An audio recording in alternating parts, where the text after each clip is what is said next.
Ada pertanyaan, olahraga apa yang baik bagi penderita diabetes? Pada saat kita berolahraga, itu membuat insulin di dalam tubuh kita bekerja lebih baik sehingga pengendalian gula darah akan semakin baik juga. Tetapi mungkin harus diingat, pada saat kita berolahraga, otot jantung, kemudian otot-otot rangka kita membutuhkan kalori yang jauh lebih banyak daripada pada saat kita sedang beristirahat. Bayangkan saja kalau seorang penderita diabetes yang tidak terkontrol. Pada saat dia istirahat saja, gula darah puasanya mungkin begitu tinggi. Artinya kebutuhan dasarnya saja pada saat dia tidak berolahraga saja, kebutuhan akan kalori pada otot jantung, otot rangkanya tidak terpenuhi. Apalagi pada saat dia sedang berolahraga. Ketika dia melakukan olahraga treadmill, maraton, bersepeda, itu kebutuhan kalorinya akan tinggi sekali. Sehingga seorang penderita diabetes yang tidak terkontrol, ketika dia melakukan olahraga, bisa saja dia mengalami serangan jantung koroner. Sehingga seorang penderita diabetes yang berolahraga seharusnya itu dalam keadaan gula darahnya sudah terkontrol.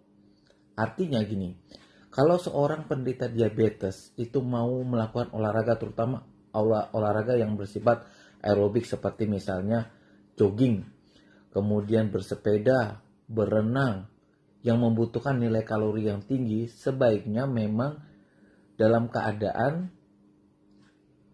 gula darahnya terkontrol. Jadi pasiennya sudah menghasilkan misalnya gula darah puasanya ya normal sekitar 100, HbA1c-nya juga baik ya di bawah 7, sehingga risiko terjadinya serangan jantung pada saat berolahraga itu tidak terjadi. Jadi seorang penderita diabetes yang tidak terkontrol sama sekali, misalnya anggaplah HbA1c-nya 13. Berarti dalam keadaan tidak olahraga saja, pasiennya memiliki risiko tinggi untuk terkena serangan jantung, terkena stroke.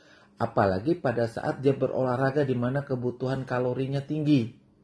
Ya. Jadi kesimpulannya, olahraga pada pasien diabetes itu boleh-boleh saja, malah dianjurkan. Salah satu cara untuk meningkatkan nilai sensitivitas insulin sehingga gula darahnya terkontrol, tapi dengan syarat gula darahnya sudah dalam keadaan baik atau terkontrol dalam keadaan istirahat. Ya. Jadi kalau penderita diabetes mau jogging, itu harusnya memang sebelum dia jogging gula darahnya bagus.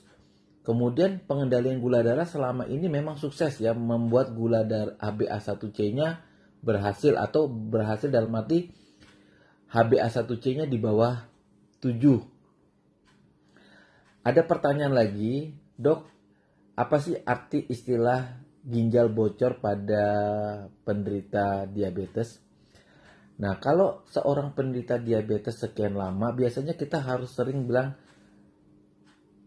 periksakan air kencingnya, atau periksa urinnya, atau disebut dengan pemeriksaan urin rutin.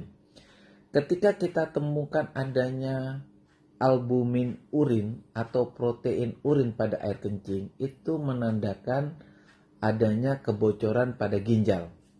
Biasanya sering terjadi pada pasien-pasien diabetik.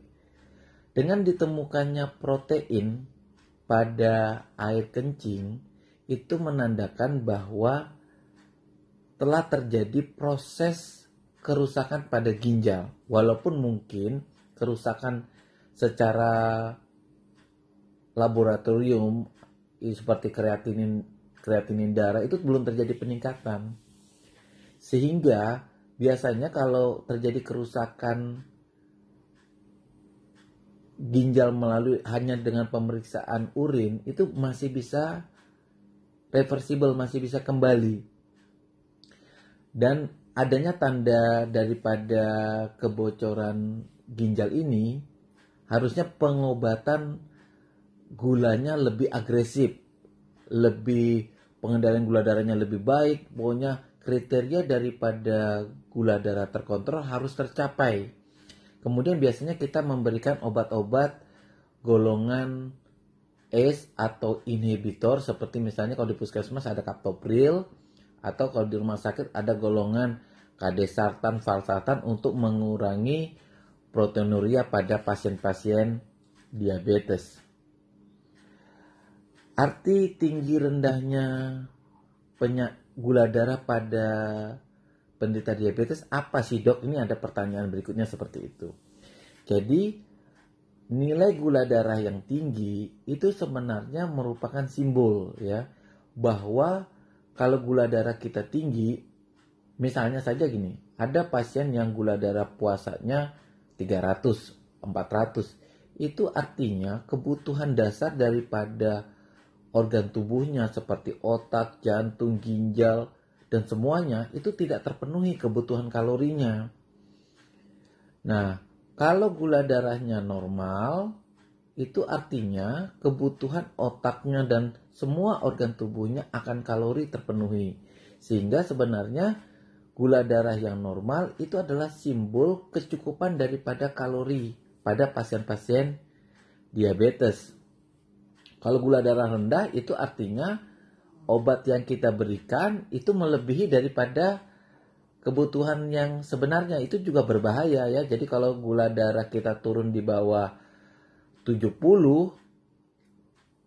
obat gula yang kita berikan itu harus kita tata ulang ya. Dosisnya mungkin harus dikurangi, atau pasiennya mungkin menggunakan obat gula tetapi tidak mengkonsumsi makanan. Kemudian ada juga yang menanyakan tentang, Dok, ada obat yang namanya Vioglitazone, katanya bisa menggantikan obat metformin yang biasanya bisa menimbulkan mual. Obat yang masuk dalam obat Vioglitazone memang kerjanya itu mirip sekali dengan obat metformin. Dia menambah daya kerja daripada insulin, sehingga pasien-pasien yang mungkin pada waktu menggunakan metformin timbul rasa mual, rasa muntah, dan enggan sekali menggunakan obat metformin, maka kita bisa mensubstitusinya atau dipakai berdua, yaitu metformin dipakai juga Vioglitazone dipakai untuk mengurangi efek daripada mual kalau diberikan metformin secara tunggal.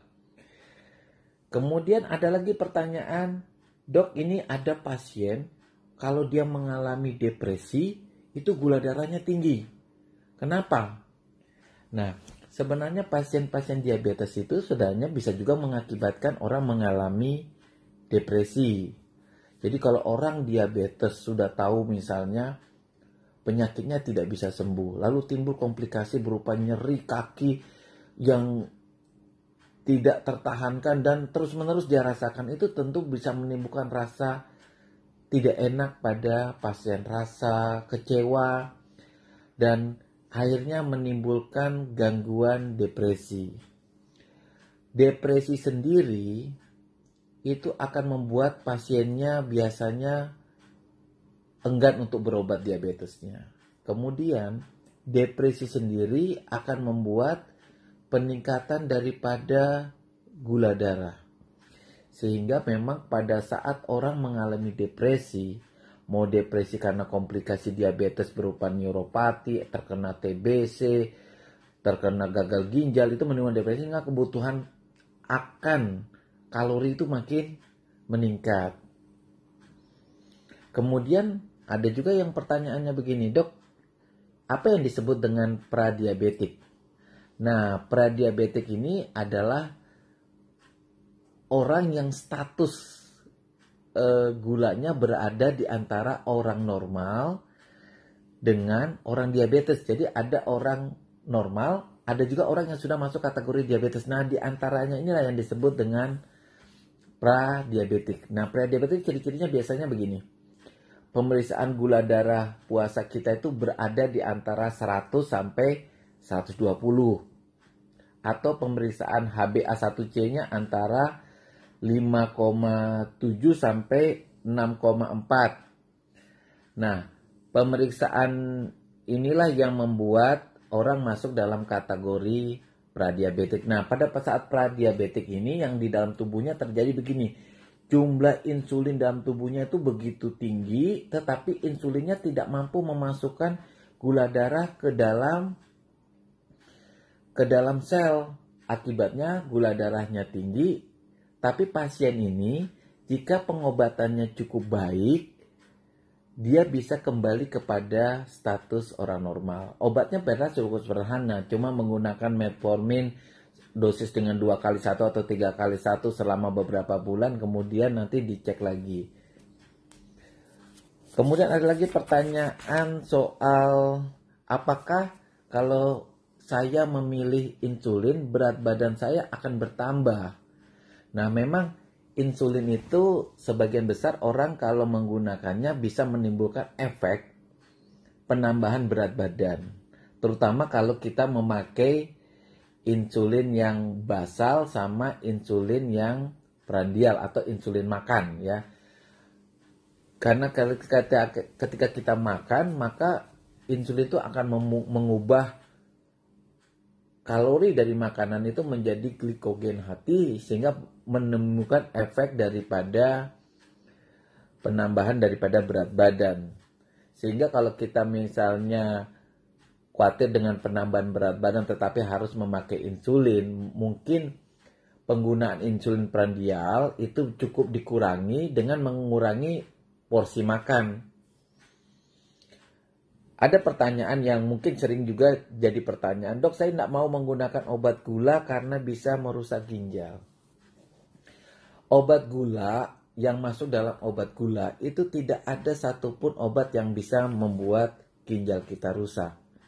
Yang membuat ginjal rusak itu justru karena gula darah kita yang tidak bisa terkontrol. Tapi kan ada juga memang pasien, dia minum obat gula, tapi ginjalnya juga rusak. Sebenarnya bukan obat gula yang membuat ginjalnya rusak, tetapi ketika pasiennya meminum obat gula, anggap sajalah dia memakai insulin. Dia sudah pakai insulin, tapi hasilnya gula darah puasanya mungkin misalnya anggap aja 250. Gula darah habis makannya 350. HbA1c-nya 12. Artinya, obat gula yang dia pakai juga tidak membuat gula darahnya terkontrol. Nah, makanya pasiennya tetap akan bisa mengakibatkan komplikasi daripada diabetes. Jadi apapun obat yang dipakai oleh pasien, yang penting itu adalah hasilnya. Yang penting gula darahnya mencapai nilai sekitar 100. Kolesterolnya terkontrol, HbA1c-nya di bawah 7, tensinya normal, berat badannya ideal. Ya semoga saja dengan target yang tercapai ini komplikasi daripada diabetes itu tidak terjadi. Jadi teman-teman yang menggunakan obat diabetik apapun ya, baik insulin, obat maupun dengan diet, yang penting itu adalah keberhasilan daripada targetnya. Kemudian ada juga yang bertanya, dok, apa sih itu yang kalau kita misalnya disebut komplikasi akut diabetik dan komplikasi kronik? Komplikasi akut diabetik itu gini, pasiennya mengalami penyakit diabetik, tapi tidak mau minum obat. Jadi gula darahnya 300-600, terjadi infeksi. Lalu tiba-tiba pasiennya kena serangan jantung, kena infeksi berat, tidak sadarkan diri. Nah, itu yang disebut dengan komplikasi akut diabetik. Sedangkan komplikasi kronis biasanya terjadi beberapa tahun kemudian karena pengendalian gula darah. Jadi kalau komplikasi kronis itu mungkin yang bisa dilihat misalnya ada pasien dengan luka kaki diabetik, kemudian ginjalnya rusak, matanya mulai kabur. Nah, itu adalah komplikasi kronis. Biasanya komplikasi itu terjadi karena gula darah yang tidak terkontrol sekian tahun kemudian. Pertanyaan yang berikutnya, apakah saya bisa terkena diabetes kalau tidak ada faktor keturunan atau saya tidak pernah minum gula pasir, dok? Nah, diabetik itu tidak selalu faktor keturunan ya. Jadi faktor keturunan memang bisa mengambil bagian. Tetapi diabetik, terutama diabetik tipe 2, itu sebenarnya lebih banyak ditentukan oleh gaya hidup. Misalnya orang dengan overweight, kemudian orang yang jarang berolahraga, jarang bergerak, itu juga salah satu faktor orang terkena diabetik, termasuk rokok. Kemudian ada pertanyaan lagi, apakah minum obat tradisional itu bisa menurunkan gula darah?